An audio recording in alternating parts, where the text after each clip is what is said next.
14장에서 사무엘상 14장에서 압살롬이 예루살렘으로 다시 돌아오는 것을 우리가 함께 묵상하였죠.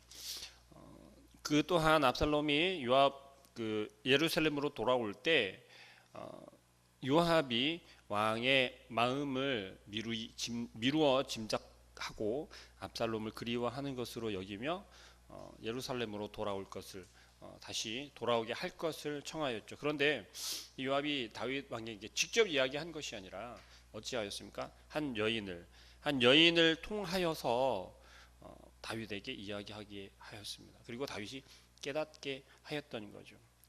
다윗은 그것을 사실은 이야기할 때 스스로 깨닫지는 못했단 말이죠. 나중에 이 여인이 이야기해서야 비로소 왕이 누구의 일인지를 알게 되었다라는 것이죠. 결국 그 일을 통하여서 압살롬이 예루살렘으로 돌아오게 됩니다. 그런데 우리가 함께 읽었었던 14장 24절 말씀에 보니 그렇게 이야기합니다. 왕이 그를 집으로 불러가게 하여 내 얼굴을 볼 수 없게 하라 하매 압살롬이 자기 집으로 돌아가고 왕의 얼굴을 보지 못하니라. 결국 예루살렘으로 압살롬을 부르기는 하였지만 왕의 얼굴을 보지는 못하였다라는 것입니다.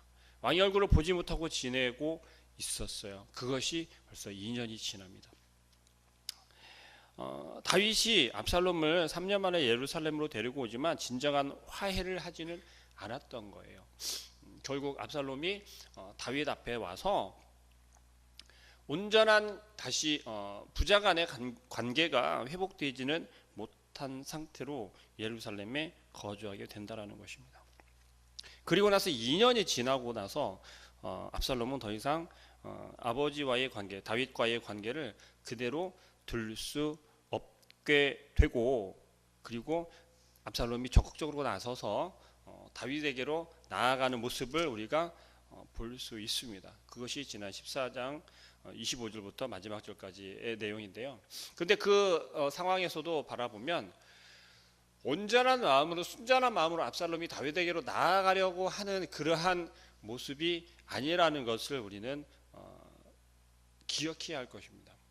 그것이 뭐냐면 압살롬이 다윗에게로 나아가기 위하여서 요압을 다시 한번 이용을 합니다. 그런데 요압은 압살롬을 탐탁지 않게 여겼던 듯 해요. 그래서 압살롬의 요구에 흔쾌히 응하지 않습니다. 그랬을 때 압살롬이 행한 일이 바로 요압의 밭에 불을 내는 거였어요.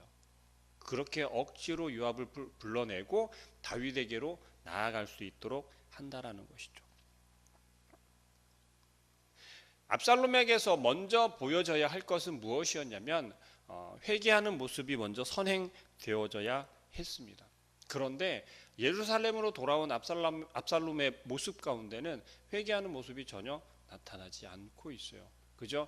내가 이제는 다윗 왕이 자기를 이제 용서했구나라는 것으로 여겼으나 진정한 용서가 아니라는 것을 스스로 알게 되었던 거죠. 그리고 그 2년 동안 참고 있다가 결국은 다윗에게로 나아가는데요. 다윗 왕은 요압을 통하여서 그러한 일이 일어나고 요압이 다시 다윗에게 와서 청하였을 때 다윗 왕은 그것을 허락합니다. 그리고 14장 마지막 절에 압살롬과 입을 맞추며 화해하는 것처럼 보여져요. 그 모습, 그 이후에 압살롬의 모습이 어떠한 압살롬인지를 다시 한번 보여주고 있는데요. 그것이 우리가 함께 오늘 읽은 본문 말씀 15장 말씀입니다. 1절 말씀이 그렇게 이야기하죠. 그 후에, 이것은 다윗과 화해한 이후에, 다윗이 압살롬에게 입맞춤을 한 그 이후에 압살롬이 자기를 위하여 병거와 말들을 준비하고 호위병 50명을 그 앞에 세우니라 라고 이야기를 하고 있어요. 이제는 다윗이 압살롬과 화해를 하였고 다윗의 뒤를 이어 왕이 될 사람은 바로 압살롬 자신이라는 것을 백성들에게 공공연하게 이제 드러내고 있는 것입니다. 보여지고 있는 것입니다. 자, 아직까지 압살롬은 온전히 회개하는 모습을 보이고 있지 않습니다. 우리는 그것에 조금 주목해야 할 것입니다. 그리고 압살롬은 어떤 모습을 보여주고 있냐면 2절 말씀부터 나타나는 것이 압살롬이 일찍 일어나 성문길 곁에 서서 어떤 사람들이 송사가 있어 왕에게 재판을 청하러 올 때에 왕에게 재판을 송사하기 위하여서 들어오는 성문 밖에서 들어오는 백성들을 일일이 먼저 만나고 있는 모습이에요. 압살롬이 왜 이런 모습을 보이고 있을까요?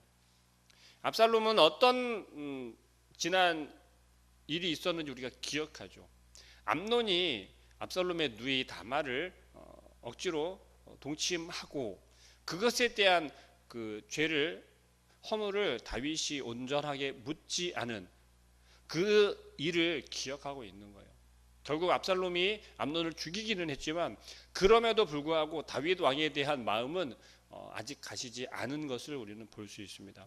여기에서 표현하는 것처럼 무엇라고 이야기를 하냐면요, 옳게 정의를 베풀어야 한다라는 거예요.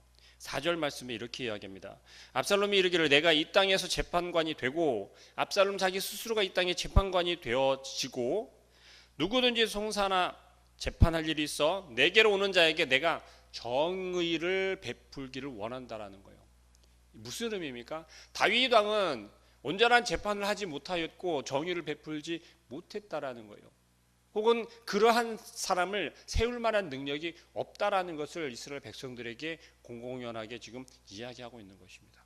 언제요?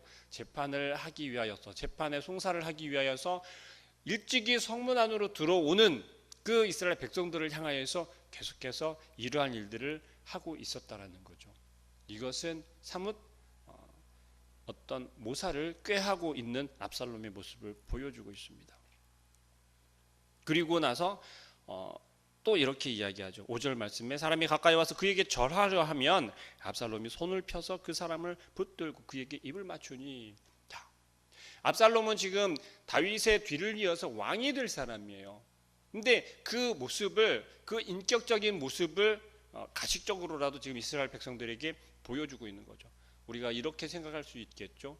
대선이나 총선 때가 되면 후보자들이 어떻게 됩니까? 유세를 돌잖아요.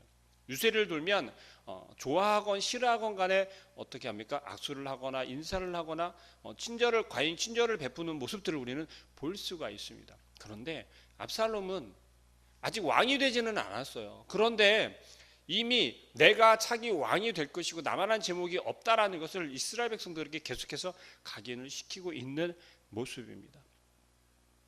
그리고 6절 말씀에 이어서 그렇게 이야기하죠. 이스라엘 무리 중에 왕께 재판을 청하러 오는 자들마다 압살롬의 행함이 이와 같아서 라고 이야기하는 거예요. 이스라엘 백성들의 어떤 무리가, 어떤 사람들이 오건 간에 압살롬이 이와 같이 행했다라는 거예요. 이스라엘 사람의 마음을 압살롬이 훔치니라. 이 말씀이 압살롬을 지금 평가하고 있습니다. 선의에서, 좋은 마음에서 행하고 있는 것이 아니라는 것이 오늘 6절 말씀에 이스라엘 사람의 마음을 압살롬이 훔치니라 라고 하는 이 표현을 통하여서 설명하고 있다는 것이죠. 압살롬은 지금 다윗 왕이 온전한 분별력을 상실하고 영적으로 침체되어져 있는 이 순간에, 이 상황 가운데서 다윗을 보필하거나 다윗이 좀 더 회복할 수 있도록 만들어 주려 하는 것이 아니라 여전히 압살롬의 마음 가운데는 이전에 암논 사건, 다말 사건이 마음 가운데 여전히 남아져 있다라는 것입니다. 그리고 분별력이 흐트러져 있는 다윗 왕의 백성들을, 그들의 마음 가운데 압살롬이 들어가고 있다라는 거예요. 그들의 마음 가운데 압살롬을 각인시키고 있다라는 것입니다. 7절 말씀에 보니까 이렇게 이야기합니다. 4년 만에 압살롬의 그와 같은 행동이 4년 동안 계속되어졌다라는 거예요. 생각을 해보십시오. 이스라엘 백성들이 지금 다윗 왕의 통치를 받고 있었고 다윗이 잘 다스리고 있었던 터이지만 어찌 되었다라고 했습니까? 다윗이 분별력을 상실했다라고 했습니다. 정의를, 압살롬의 표현처럼 정의를 온전히 실행하지 못하는 상황이 되어졌다라는 거예요. 그 상황 가운데 압살롬은 조금씩 자기 자신을 이스라엘 백성들에게 보여주고 표현하고 있었고 그들의 마음 가운데 압살롬의 이미지를 심어주고 있었다라는 거예요. 그리고 드디어 4년 만에 압살롬이 왕께 아뢰되 내가 여호와께 서원한 것이 있사오니 청하건대 내가 헤브론으로 가서 서원을 이루게 하소서. 헤브론이 어떤 곳이었습니까? 다윗이 도망 다니던 그 시간을, 그 도피 생활을 청산한 곳이 헤브론이잖아요. 그곳으로 압살롬이 가겠다라는 것입니다. 그곳에 가서 서원을 이루게 해달라는 거예요. 자, 다윗이 그동안에라도 만약에 영적 분별력이나 영적 무너짐이 회복이 되어지고 분별력을 다시 회복하였다면 온전한 하나님 앞에서 하나님과의 관계가 예전처럼 다시 돈독한 관계로 회복이 되어졌다면 아마 이 정도가 되어졌으면 눈치를 챌 수 있어야 하는 게 당연해요. 그런데 다윗은 그러지 못하고 있는 것을 보여줍니다. 당신의 종이 아람 그술에 있을 때에 서원하기를 만일 여호와께서 반드시 나를 예루살렘으로 돌아오게 하시면 내가 여호와를 섬기리다 하였나이다. 누가 딱 봐도 핑계라는 것을 우리가 알 수 있잖아요. 왜요? 압살롬이 다윗 예루살렘으로 돌아온 지가 벌써 몇 년입니까? 압살롬의 이야기처럼 하면 예루살렘으로 돌아오게 하면 그 즉지로 가서 여호와 하나님 앞에 예배를 드렸어야 맞다라는 거죠. 그런데 이제 와서 지금 압살롬이 굳이 헤브론으로 가서 여호와를 섬기겠다라고 이야기를 하는 것입니다. 이전에 다윗이었다면 아마 눈치를 챘어야 맞다라는 거죠. 너무 당연하다라는 거죠. 그런데 오늘 보여지는 다윗의 모습은 어떠합니까? 그렇지 못하다라는 것입니다. 결국 다윗은 압살롬이 헤브론으로 가는 것을 허락하죠. 헤브론은 이 일을 얼마나 오랜 시간 준비하고 계획하였었겠습니까? 우리가 알고 있는 것만 성경에서 이야기를 하고 있는 것처럼 4년이라는 시간 동안 이스라엘 백성들을 마음을 훔치면서 차근차근 준비하고 있었던 압살롬을 볼 수 있어요. 얼마나 그 마음 가운데 독한 마음을 먹어야 했겠습니까? 얼마나 그 마음 가운데 치밀한 마음을 가지고 있어야 했겠습니까? 그 마음을 들키지 않으려고 정말 한결같은 모습으로 이스라엘 백성들에게 각인을 시켜 주어야 했다라는 거죠. 14장 26절에 보면 압살롬을 이렇게 설명하고 있습니다. 25절 26절에 보니 이렇게 설명합니다. 온 이스라엘 가운데서 압살롬 같이 아름다움으로 크게 칭찬받는 자가 없었으니 그는 발바닥부터 정수리까지 흠이 없음이라. 그의 머리털이 무거움으로 연말마다 깎았으니 그의 머리털을 깎을 때에 그것을 달아본즉 그의 머리털이 왕의 저울로 200세겔이었더라. 압살롬이 아들 셋과 딸 하나를 낳았는데 딸의 이름은 다말이라. 그는 얼굴이 아름다운 여자더라. 압살롬을 설명할 때 이렇게 설명하고 있습니다. 흠이 없었다라고 해요. 발끝부터 정수리까지 흠이 없는 그러한 사람이었다라고 이야기를 합니다. 또 특별하게 그의 머리털은요 굉장히 그들에게 신비스러운 그런 머리털을 가지고 있었다라고 이야기를 해요. 한마디로 표현하면 외모적으로 봤을 때 압살롬은 이스라엘 백성들에게 정말 매력적인 사람이었다라는 거예요. 왕이 될 만한 그러한 제목으로 보여질 외모를 가지고 있었다라는 겁니다. 그러한 압살롬이 지금 4년 동안 이스라엘 백성들의 마음 가운데 어떤 사람으로 각인되었습니까?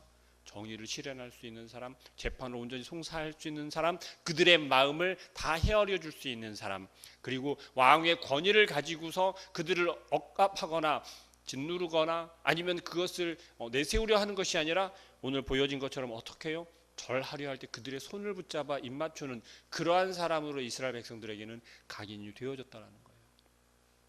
그러한 치밀한 계획 과정 속에서 압살롬은 오늘 드디어 헤브론에서 반란을 일으키게 됩니다. 우리가 사뭇 예전 일을 이미 지나간 거라고 여기면서 이제는 해결되었겠지, 이제는 해소되었겠지라고 혹시 간과하고 넘어갔던 것들이 있지는 않는지 생각해 보시길 바랍니다. 혹은 우리의 마음 가운데 내가 온전히 하나님 앞에 회개하지 못하고 하나님께 회복하지 못한 일들이 있는지 다시 한번 생각해 보시길 바랍니다. 오늘 압살롬을 통해서 보여지는 것, 말씀하시는 것은 무엇입니까? 압살롬의 마음 가운데 온전한 회개가 이루어지지 않았으니 그 마음 가운데는 여전히 미움이 남아있고 여전히 복수심이 남아있는 것입니다.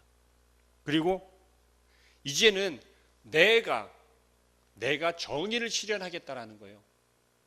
이스라엘 가운데 정의는 오직 누구만이 할 수 있습니까? 하나님만이 그 정의를 실현할 수 있다라는 걸 우리는 기억하셔야겠습니다. 온전히 우리의 마음 가운데 내가 할 수 있다라고 여기는 것에는 한계가 있을 수밖에 없어요. 그리고 완전할 수가 없다라는 것입니다. 압살롬은 지금 자기 자신이 스스로 할 수 있다라고, 다윗의 모습을 바라보면서 온전하지 못하다라고 스스로 판단하고 있는 거였어요. 다윗은 할 수 없으니, 다윗은 하지 않으니 내가 하겠다라는 거예요. 아니, 이제는 내가 그 위치에 서서 내가 다스리고 내가 그 정의를 실현하겠다라는 것입니다. 철저하게 하나님을 배제한 그 모습을 바라보면서 우리의 생각에 옳고 우리의 생각에 그 방법이 맞는 것 같다 할지라도 하나님이 없으면, 그 속에 하나님이 함께하지 않으시면, 그것이 하나님의 뜻이 아니라면 그것은 온전한 것이 아니고 올바른 정의가 아닌 것을 우리는 깨닫길 바랍니다. 그래서 우리에게는 온전한 왕이 되시는 오직 아빠 아버지 여호와 하나님만이 우리의 온전한 주인 되시고, 오직 주님만이 우리를 온전한 길로 인도하시며 정의를 실현할 수 있음을 기억하시면서 오늘 하루의 삶 속에서 오늘 하루가 우리에게 주어진 온전한 하루임을, 하나님께서 우리에게 허락하신 온전한 하루임을, 또 주님께서 우리와 함께 하시며 오늘 하루도 우리가 온전한 길로 인도하실 그 주님을 의지하는 그러한 우리 오늘 하루가 되시기를 소망합니다. 기도하겠습니다. 사랑하는 하나님,